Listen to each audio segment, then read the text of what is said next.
बोली श्री सतगुरु महाराज की जय। सतगुरु धनदेव चंद्र जी महाराज की जय। महामती श्री प्राणनाथ प्यारे की जय। सतगुरु श्री राम रतन साहेब की जय। मेरे प्राणाधार, मेरे आत्म संबंधी सुंदर साथ जी, आप सभी के चरणों में मेरा कोटान कोट प्रेम प्रणाम।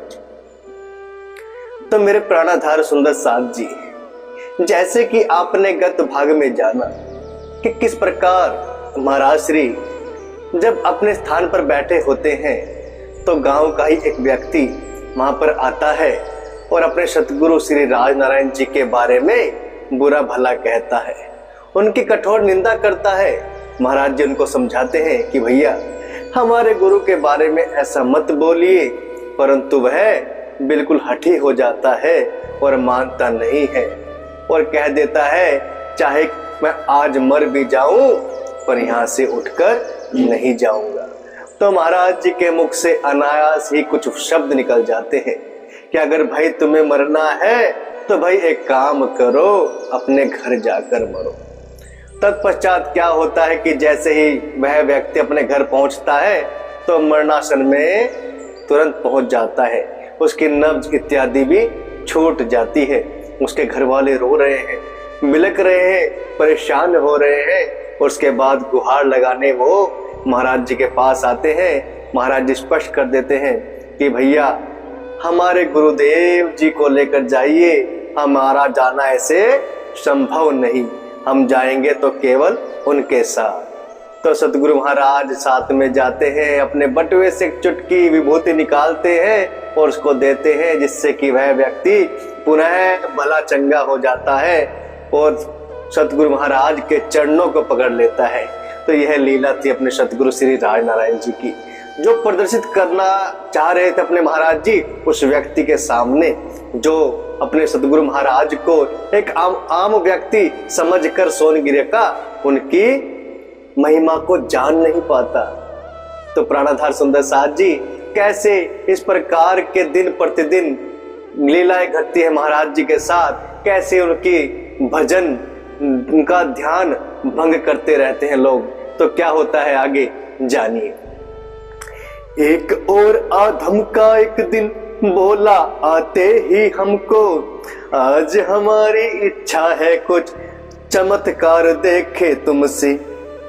कि एक दिन एक व्यक्ति और हमारे पास आ जाता है, इसी प्रकार का व्यक्ति जो केवल और केवल मजे लेने में विश्वास रखता है, वो उस मजे लेने के खातिर हमारे पास आता है और हमसे क्या बोलता है, अरे महाराज, अरे सीतारामी महात्मा जी, आज हम यहाँ पर आए हैं केवल एक इच्छा लेकर कि हमें तुमसे चमत्कार देखना है। हमने कहा भाई हम साधु, चमत्कार से क्या मतलब, प्रश्न आपका बड़ा असंगत और बहुत ही बेढब। कहते हैं कि भाई हमने उसको बोल दिया, अरे भैया हम तो साधु फकीर हैं, हमारे पास चमत्कार की कोई भी ऐसी क्रिया नहीं कि हम आपको चमत्कार कोई दिखला सके। आप जो यह प्रश्न कर रहे हो यह असंगत है, इसका हमारे कार्य से कोई भी मेल नहीं खाता। हम तो भक्ति भाव वाले व्यक्ति हैं, कोई चमत्कारी पुरुष नहीं है। तो आपका जो बेढबा जो प्रश्न है ये उचित नहीं है।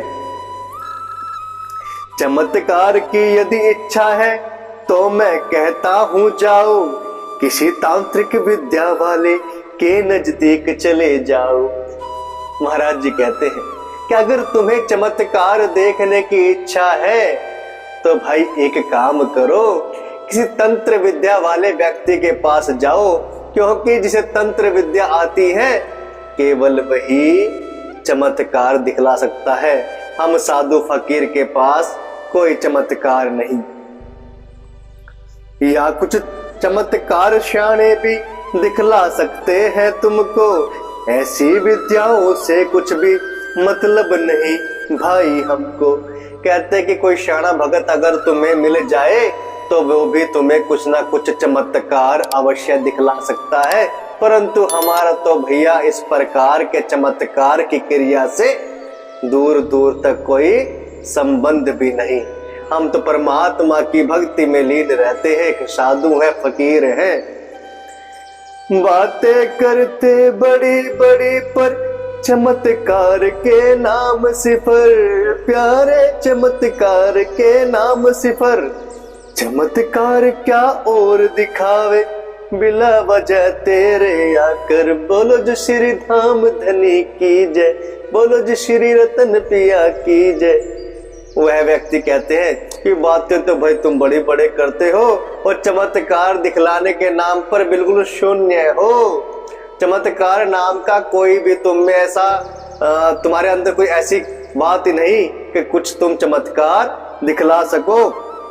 चमत्कार क्या और दिखावेगा जब हम तुम्हारे पास यहाँ पर आए हैं। दुनियादारों को बहकाना फुसलाना ही आता है, करामात पल्ले नहीं तो फिर कहो तुम्हें क्या आता है। कहते हैं भाई जो दुनिया है, दुनियादारी है, इसको केवल आप मीठी मीठी बातों से बहलाते और फुसलाते हो। अगर आपके पल्ले कोई चमत्कारी शक्ति नहीं है, कोई ऐसी पावर आपके पल्ले नहीं है कि आप कोई चमत्कार हमें दिखला सके, तो बताइए आपको आता क्या है। आप हमें जरा स्पष्ट कर दीजिए। नाम बड़े और दरअसल छोटे, क्या सिर्फ ढोंग ही है पास, मार दिया है तुम जैसे ने ही इस दुनिया का सत्यानाश। वह व्यक्ति महाराज जी को ऐसी ऐसी बातें कह रहा है, चुभती हुई बातें। कहते हैं कि नाम बड़े और दरअसल छोटे, कि आपका इस जगह पर नाम तो बहुत हो चुका है, परंतु मैंने जो देखा आकर दर्शन बड़े छोटे हैं। मैंने केवल एक चमत्कार देखने की इच्छा जाहिर करी, परंतु तुमसे एक चमत्कार भी दिखलाया ना गया। तुम केवल लगता है कि केवल ढोंग ही ढोंग रचते हो, मीठी मीठी बातों में दुनिया वालों को फंसाते हो। ऐसे ढोंगी का तो यही कार्य है कि तुम जैसे बाबाओं ने, ढोंगियों ने इस दुनिया का, इस सृष्टि का सत्यानाश किया हुआ है। उस दिन तो कह सुनकर उसको हमने वहां से उठा दिया, नंदलाल यहाँ मत जी को चलो उठो और भगा दिया। महाराज जी कह रहे हैं कि उस दिन तो हमने किसी ना किसी तरह बातें कर कर उसको बहला फुसला कर किसी तरह से वहां से उठा दिया और कह दिया कि नंदलाल जी आप यहाँ पर इस तरह की वार्तालाप मत कीजिए, आप जाइए अपना रास्ता देखिए। रुकाना लेकिन आना उसका जब भी उसको वक्त मिला, मगज मारने को बस हमसे नंदलाल आ ही धमका। लेकिन नंदलाल के मन में भी एक ऐसी स्थिति ने जन्म ले लिया कि वह रोज आ धमकता महाराज जी के पास, और महाराज जी उसे रोज टालते, लेकिन फिर से वह आ धमका। फिर क्या होता है, बिना पैर सिर की बातों को घंटों बकतो रहता था, जब आता जब चमत्कार की मांगे करता रहता था। कि बिना सिर पैर की बात, किस बात का क्या सिर पैर, उसे कुछ ज्ञात नहीं था। बस जब भी आता केवल महाराज जी हमें चमत्कार दिखला दो, हमें चमत्कार देखने की इच्छा है, बस इस तरह की ही बातें वह करता रहता। हमने काफी रोज टलाया पर वह मान नहीं पाया, तो हमने मजबूर एक दिन श्री सतगुरु को बतलाया। कि हमने उसको काफी रोज तक टलाया कि भैया यहाँ पर कोई ऐसा चमत्कार का कार्य नहीं होता, लेकिन वह इतना हठी हो गया कि बिल्कुल मानने को तैयार नहीं था। फिर हमने भी सतगुरु महाराज को यह सारा वाक्या बतला दिया। नंदलाल महाराज रोज दिख करता है हमको आकर, चमत्कार दिखला दो कोई कहता रहता है आकर। सतगुरु महाराज से अपने महाराज जी कहते हैं कि नंदलाल नाम का व्यक्ति हमारे पास आकर हमें प्रतिदिन परेशान करता है और कहता है कि महाराज श्री हमें कोई चमत्कार दिखला दो। रोज टालता रहता हूं मैं पर वह बाज नहीं आता है, समझाता हूँ रोज उसे पर उसकी समझ नहीं आता है। महाराज से कह रहे हैं कि भैया उसको मैं रोज टाल रहा हूँ, लेकिन वह भी अपने हट से, अपनी जिद से बाज नहीं आ रहा। उसको इतना समझा लिया पर उसको कुछ भी समझ नहीं आता। अब जो आज्ञा हो बतला दो, गुरुदेव बोले सुनकर, कल जब नंदलाल आ जावे तो कहना यो समझा कर।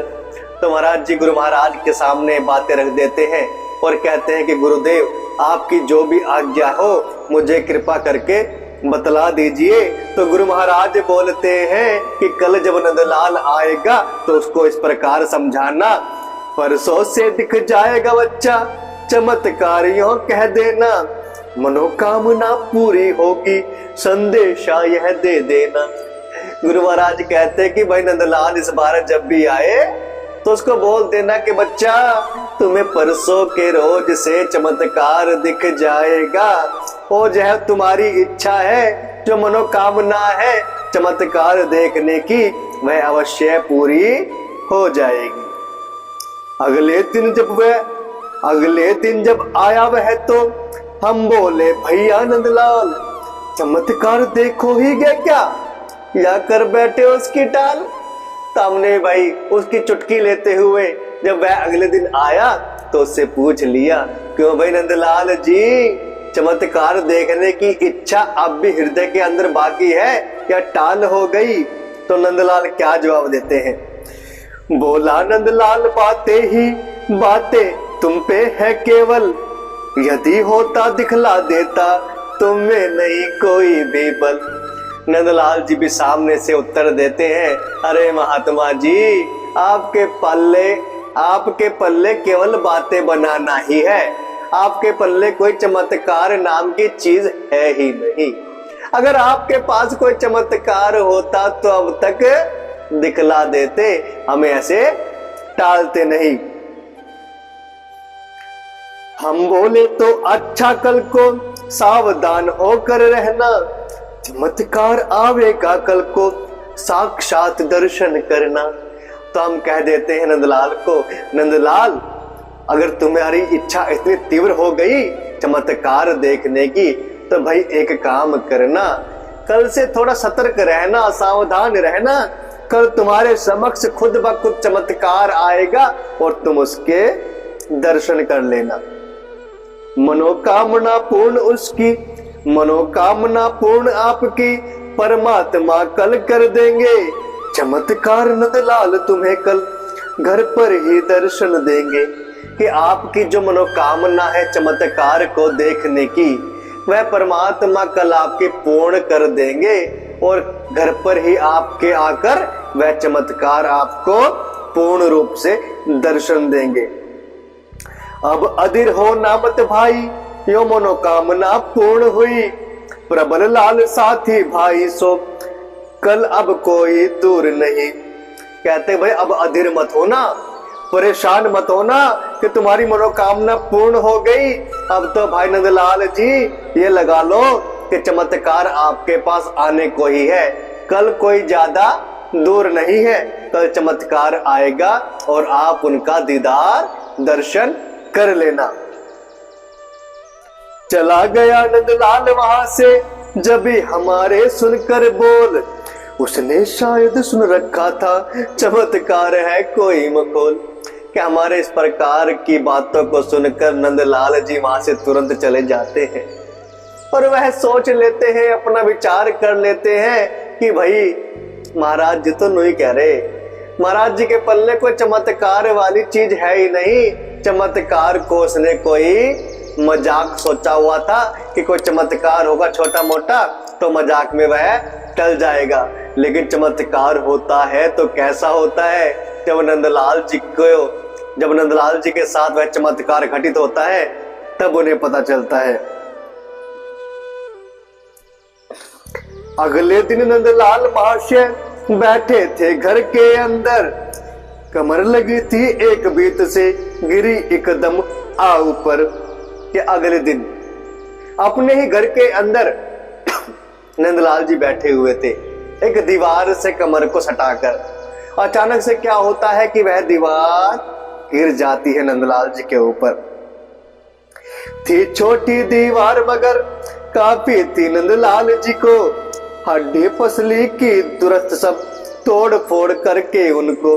कि दीवार छोटी थी परंतु नंदलाल जी के हड्डी पसली तोड़ने के लिए काफी थी।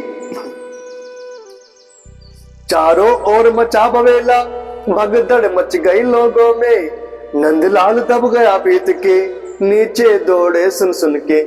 कि जब वह दीवार नंदलाल जी के ऊपर गिर जाती है तो चारों ओर यह बातें फैल जाती हैं कि नंदलाल जी दीवार के नीचे दब गए, नंदलाल भीत के नीचे दब गया। यह बातें सुनकर आसपास के लोग में खलबली सी मच जाती है और बातें सुनकर दौड़ पड़ते उनके पास। जैसे तैसे आदमियों ने बाहर उसे निकाल दिया, चिंताजनक मगर हालत थी जैसे अब प्राणांत हुआ। कि जैसे तैसे मशक्कतों के बाद वहां पर जमा भीड़ ने नंदलाल जी को भीत जो गिर गई थी उनके ऊपर, उसके नीचे वो दब गए थे, वहां से उनको निकाला। परंतु जो उनकी स्थिति थी वह चिंताजनक बन गई थी। मानो ऐसा हो गया कि जैसे उनका प्राणों का अंत बिल्कुल समीप हो। चारों ओर उड़ी अफवाहें, नंदलाल दबकर मर गए, कुछ उसके घर के संबंधी अपनी कुटिया पर पहुंच गए। कि चारों ओर उनके दबने का समाचार फैल गया कि नंदलाल जी तो भाई भीत के नीचे दीवार के नीचे दब के मर गए, उनका देह पूर्ण हो गया। और यह बातें सुनकर उनके कुछ सगे संबंधी, उनके रिश्तेदार हमारे पास हमारी कुटिया पर पहुंच जाते हैं। तो प्राणाधार सुंदर साथ जी फिर क्या होता है जब उनके रिश्तेदार, उनके घर के संबंधी सब हमारी कुटिया पर पहुंचते हैं, तो किस प्रकार का चमत्कार नंदलाल जी को वहां पर देखने को मिलता है। क्या नंदलाल जी का देह पूर्ण हुआ? क्या नंदलाल जी का देह पूर्ण हुआ या अभी भी वह जीवित है, उनके अंदर प्राण है? जानने के लिए मेरे प्राणधार सुंदर साथ जी देखिएगा अगला भाग। तब तक के लिए आप सभी के चरणों में मेरा कोटान कोट प्रेम प्रणाम।